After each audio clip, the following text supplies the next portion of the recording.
it, "Hi, I'm here." And this is another terrifying tale from our collection. Let's jump right into it. Mia was a collector of vintage toys, odd trinkets and dolls from around the world. She had a special fondness for dolls. In fact, she had quite a sizable collection of them scattered around her apartment. And they weren't creepy antique dolls either.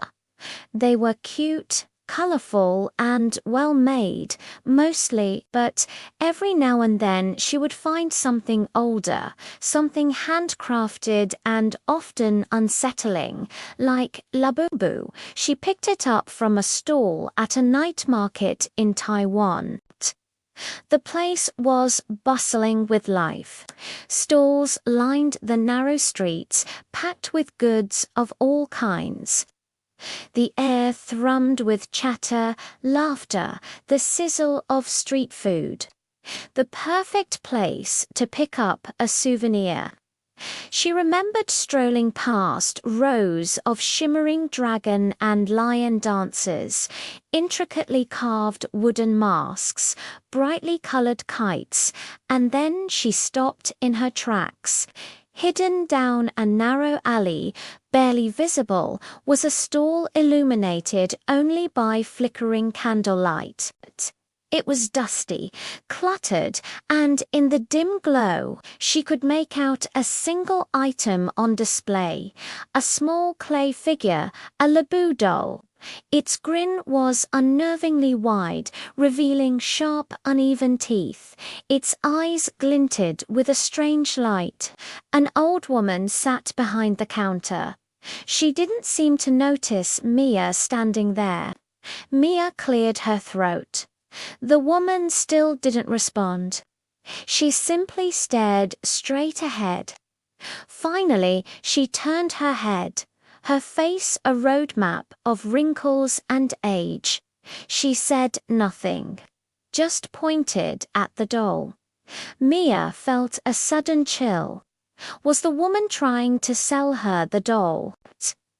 She didn't say a word, just pointed again and muttered, "One of a kind." She could have left then, brushed it off as a strange encounter. But there was something about the doll, something about the woman's vacant stare that drew her in. So she bought it. She paid, took the doll and quickly left the market. She couldn't shake the feeling that she'd been watched the whole time. Back in her apartment, the doll sat on a shelf in the corner. It didn't fit in with her other collectibles. Something about it seemed out of place, almost alien. Yet it also seemed alive. As she went about her evening, she kept glancing at it. At first, it had looked like any other doll, but now it seemed different. Its grin was almost too wide, its eyes too bright. It was as if it were watching her every move. The first night, she heard scratching. She dismissed it, blaming it on an overactive imagination. But the second night she heard footsteps, heavy, deliberate steps pacing back and forth in her living room. Then silence. The third night she found it in her kitchen. Face tilted up at her as if it had walked there itself. She must have moved it and forgotten. She told herself, but when she checked the footage from her apartment's small camera meant for pet monitoring, she saw it.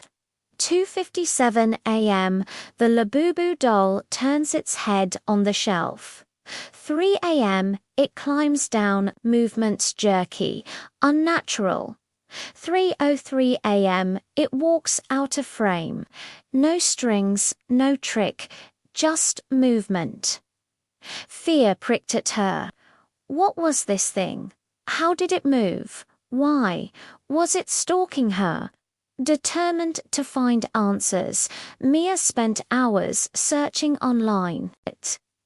Most articles treated Labubu as a designer art toy, rare, strange, collectible. Nothing out of the ordinary, but buried deep on an old forum, she found a post that chilled her to the bone. If your Labubu starts moving, it has chosen you. Do not let it smile too long. Its grin feeds on fear. It grows wider with each scare. When the smile reaches its ears, run. She raced to the shelf. The doll's grin had grown just slightly, a few millimeters closer to the ears. That night she had a dream. She was in her apartment, but everything was upside down.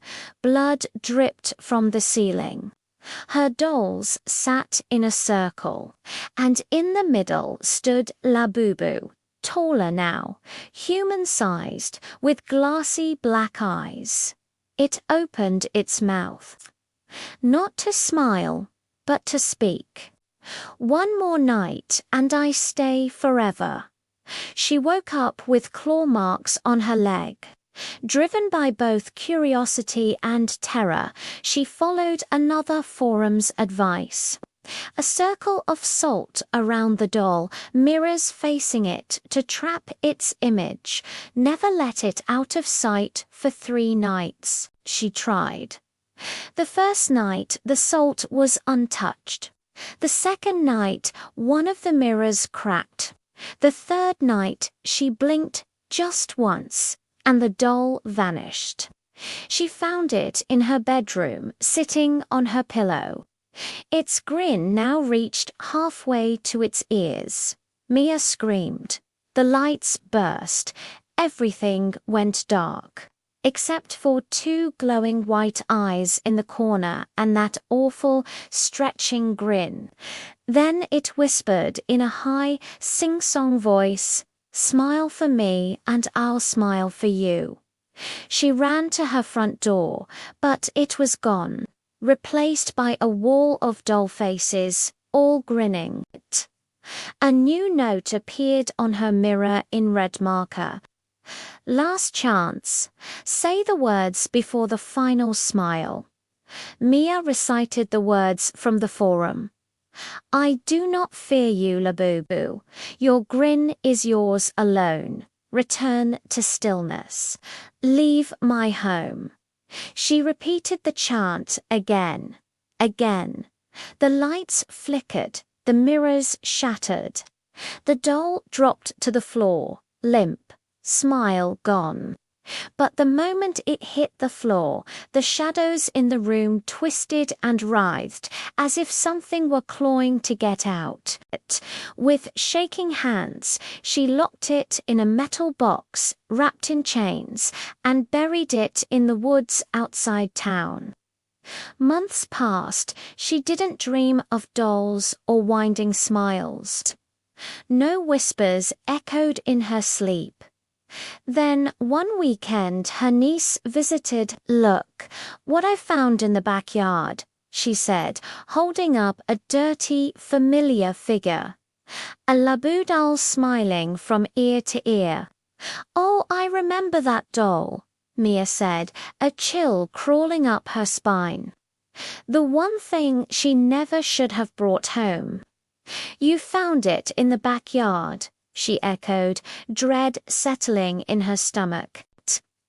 Now, Mia's niece was an adventurous child, always exploring the nooks and crannies of their house and the sprawling woods behind it.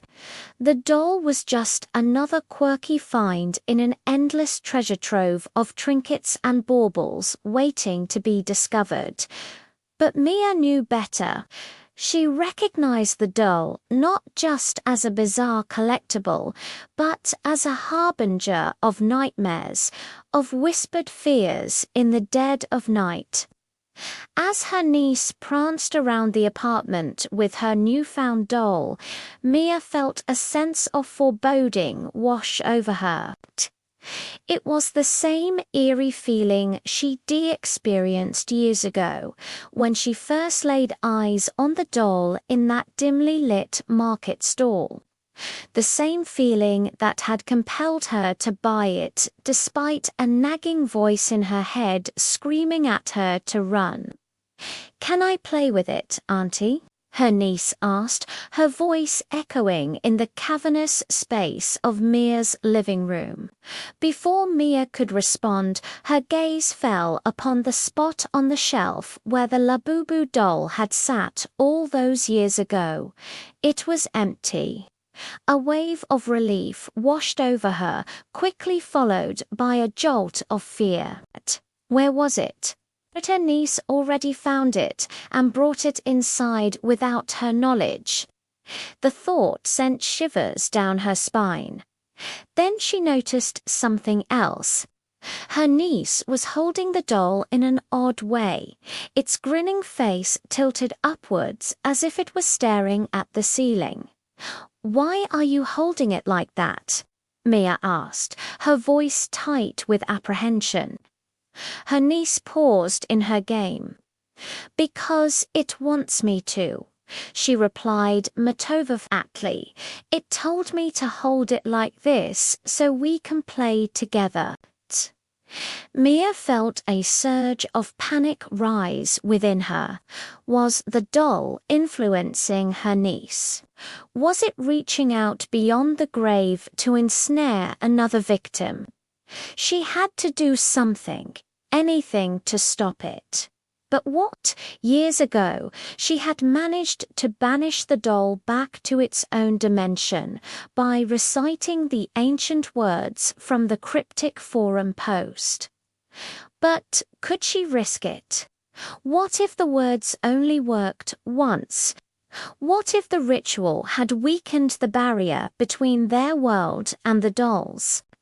With trembling hands, Mia reached for the phone to call the local priest, someone who might be able to help her in this desperate situation. As the phone rang, she glanced at her niece, who was still holding the doll in that unsettling position. The girl's face was illuminated by the eerie glow of the doll's eyes, which seemed to gleam with a malevolent light. Before she could stop herself, Mia found herself chanting the ancient words, hoping against hope that they would work once more. But as the words left her lips, she could unshake the feeling that this time the barrier between their world and the doll-S was more fragile than ever, and she wasn't sure if she and her niece would be able to survive the consequences. Thank you for watching. If you enjoyed this story, be sure to subscribe for more chilling tales. And why not share some spooky stories of your own? Who knows, you might even inspire our next tale. Until then, happy haunting.